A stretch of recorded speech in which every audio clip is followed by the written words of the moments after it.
Welcome back, everyone, to the Deep Dive. Today, we're diving into actually two really intertwined global hotspots, and this is based on a recent BBC newscast that we are following. The first is this renewed intensity in the conflict in Gaza. Second one is heightened security concerns in Europe, particularly the Baltic states, in light of, well, the ongoing war in Ukraine, but also shifts in U.S. foreign policy. And we're going to try and unpack both of these things and what they might mean. So our primary source here is a conversation featuring BBC correspondents Jeremy Bowen in South London and Katja Adler, who's reporting from Brussels and actually having just traveled across Estonia. She even got a flight on a NATO surveillance plane.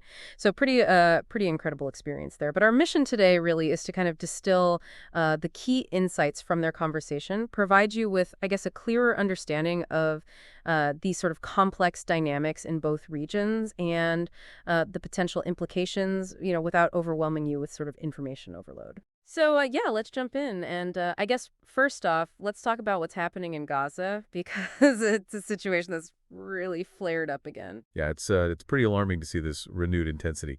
Israel has actually restarted ground operations in Gaza, and that follows a wave of airstrikes. And the Hamas-run health ministry has reported over 400 deaths.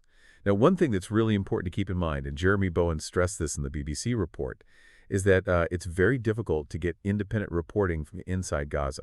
Israel's not allowing journalists in, so we're getting this information through a very restricted lens, which is something to be mindful of. Yeah, that's a really good point. And it seems like a lot of this stems from this ceasefire deal that fell apart, right? Like there was a phased agreement that had been brokered by Qatar, Egypt, and the U.S. And the idea was to secure hostage releases, and then eventually Israel would withdraw from Gaza. Right, but it seems that, over time, Israel, with the backing of the U.S., this spans both the Trump administration and later the Biden administration, they sought to kind of change the terms of that agreement.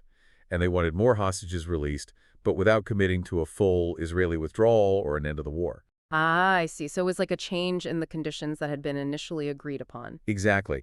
And Hamas, who, already had significant losses, especially among their leadership, they weren't willing to accept these new terms. And, I mean, you can understand, in a way, their perspective that the hostages are their only real bargaining chip. It's a tough situation for sure. And it seems like this also ties into the domestic political scene in Israel, right? Because as I understand it, Prime Minister Netanyahu is really in a tight spot. Yeah, there are a lot of internal political pressures that are kind of feeding into this. Netanyahu needs to keep his hard-right coalition happy. And this is seen as, the most hardline government in Israel's history. But he needs them to get the budget approved by, I believe it's the end of March. And if that doesn't happen, they could be looking at another election. And that could really, further destabilize things. So he's walking a tightrope, essentially. Exactly. And to keep people like Ben-Gvir on board, remember, he actually rejoined the government after that initial ceasefire. It seems like returning to conflict, restarting those operations was kind of a political necessity. Ah, so there's a very clear connection between the internal politics and the decisions being made on the international stage. Yeah, that's right. And when you dig into some of these figures like Ben-Gvir, the BBC report kind of sheds light on these very extreme views that exist within the Israeli government. I mean, we're talking about beliefs that go beyond just opposing a Palestinian state. There's talk of, no Palestinian state at all, and the idea of transfer, basically the removal of Palestinians from the land. It's a very stark and unsettling perspective to hear, and it's made even more, I guess, complicated by the fact that there's also this push for Jewish settlers to return to Gaza after a potential withdrawal. Exactly. And you have to remember the Trump Riviera plan. This was that idea that after the Palestinians are removed, Gaza could be turned into this Dubai-style environment with resorts and economic zones. It's all very, well, it's very difficult to grapple with, frankly.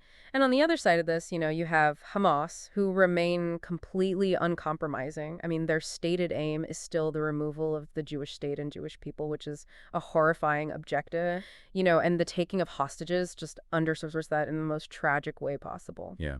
And it's really important to remember, as the BBC report emphasizes, that this conflict, it didn't start on October 7th. This is something that has roots going back over a century.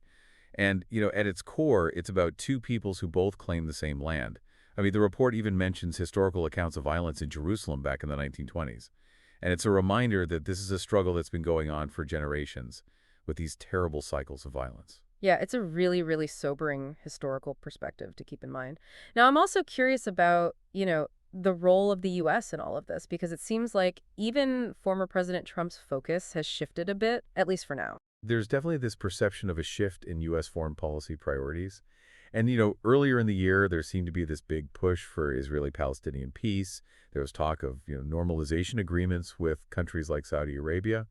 But it appears that, Trump's attention has shifted. The Ukraine and Russia seem to be the primary focus at the moment. And that's interesting because right now, Saudi Arabia is saying that a Palestinian state is a non-negotiable condition for them to normalize relations with Israel. Yeah, exactly. And it almost seems like Netanyahu might be sensing, a bit of an opportunity here. I mean, with Trump's base in the U.S., a lot of whom are very pro-Israel, he might feel like he can push forward with his agenda. It's like he sees an open door and he's going for it. And, we can't forget about the internal political motivations for Netanyahu. He's still facing scrutiny for what happened on October 7th. Some people blame him for those events. And there were reports that he tried to fire the head of Shin Bet, Israel's internal security service. So there's a lot going on behind the scenes that's probably influencing his actions. Okay, so with all this in mind, just how bad is the situation right now between Israelis and Palestinians? According to Jeremy Bowen in the BBC report, it's the worst it's been since 1948, since the founding of the Israeli state and the Nakba. And what's even more concerning is that there's no real sign of things getting better. Most indicators suggest it's only going to get worse. And that, of course, has consequences not just for the region itself, but for Europe as well, especially as you mentioned earlier with what's going on in Ukraine.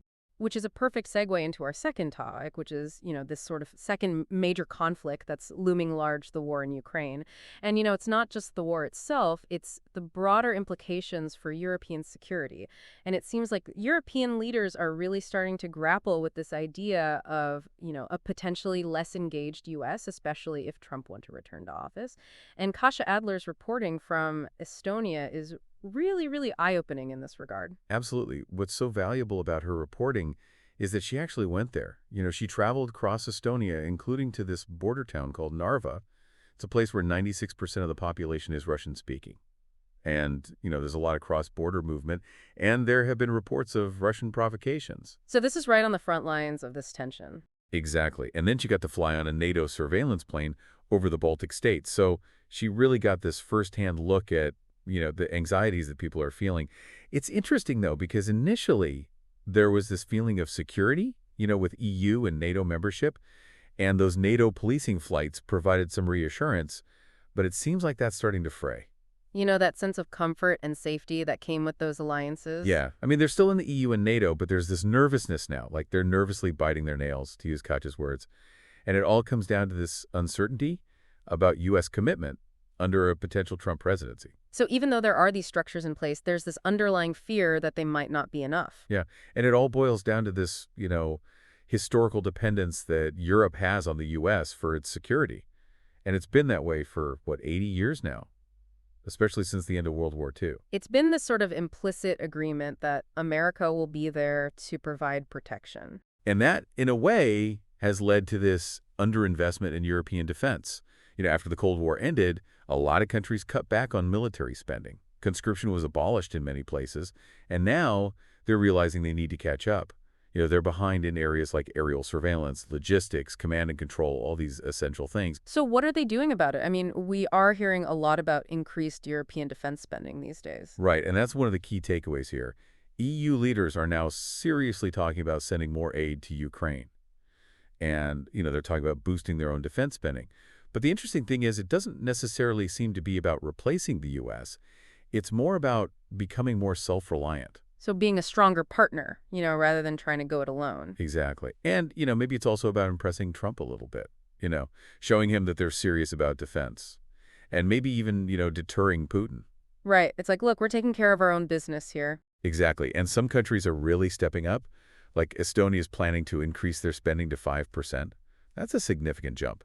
And the UK is aiming for 2.6% by 2027. Wow, those were big numbers. But the problem is, not every country is as close to Russia as the Baltic states. And it's harder for them to convince their voters that they need to spend more on defense, especially if it means, cutting social programs or taking on more debt. Right. There's that whole domestic political calculation to consider as well. And, Trump's message has been pretty clear, right? If you don't pay your way, I'm not going to look after you. So there's definitely pressure there. It's almost like put your money where your mouth is. Exactly. And even though, some countries in the South, like Italy and Portugal, they're not spending as much, others are really making an effort. Like Lithuania is trying to get to 5–6% by 2026. And then there's Germany. Oh, yeah. What about Germany? Because they've historically been, very reluctant to increase military spending. Right. But that's changed dramatically. They're now basically saying they'll spend whatever it takes, potentially unlimited spending on defense. That's a huge shift for them. Yeah, it shows just how much the war in Ukraine has shaken things up. And it's not just about spending more, it's about changing their whole mindset about defense. Okay, so let's switch gears for a moment and talk about Trump and his, well, let's call them ideas about these conflicts. Because he's had a lot of them, right? I mean, first it was building hotels in Gaza, then mining minerals in Ukraine, now it's nuclear power plants. It's a lot to keep up with. Well, it is interesting to see how, even with these seemingly all over the place ideas, there's a certain consistency in his approach. I mean, as the BBC report pointed out, he's had this idea for decades that U.S. allies are ripping off America. Like they're taking advantage. Right.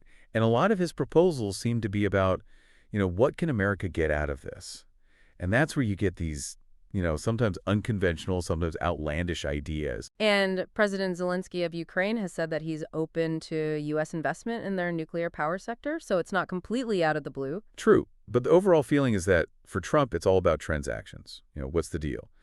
And it seems like his main goal is to just normalize relations with Russia, even if it means compromising Ukrainian or even wider European security. And then there's that comment he made about the big, beautiful ocean between Europe and the U.S. Like he's almost trying to distance himself from their problems. It's certainly a statement that's raised eyebrows and caused a lot of concern in European capitals. Speaking of firsthand experiences, we have to talk about Katja Adler's time on that NATO surveillance plane. I mean, that's incredible access. What did she learn? Her account is fascinating. It really gives you a glimpse into how security works on a day-to-day basis along NATO's eastern flank.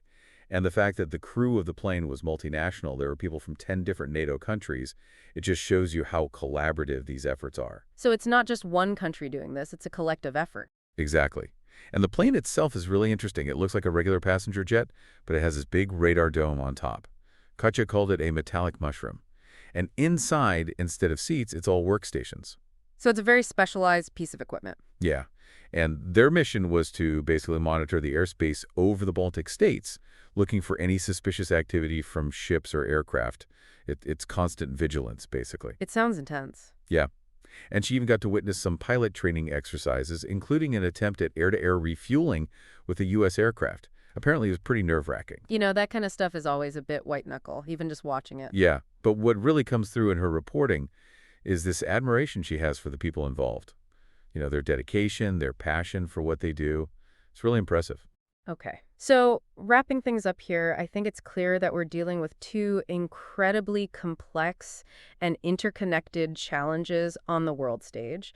The renewed conflict in Gaza is this mix of, failed ceasefire negotiations, Netanyahu's political needs, and these very extreme elements within his government.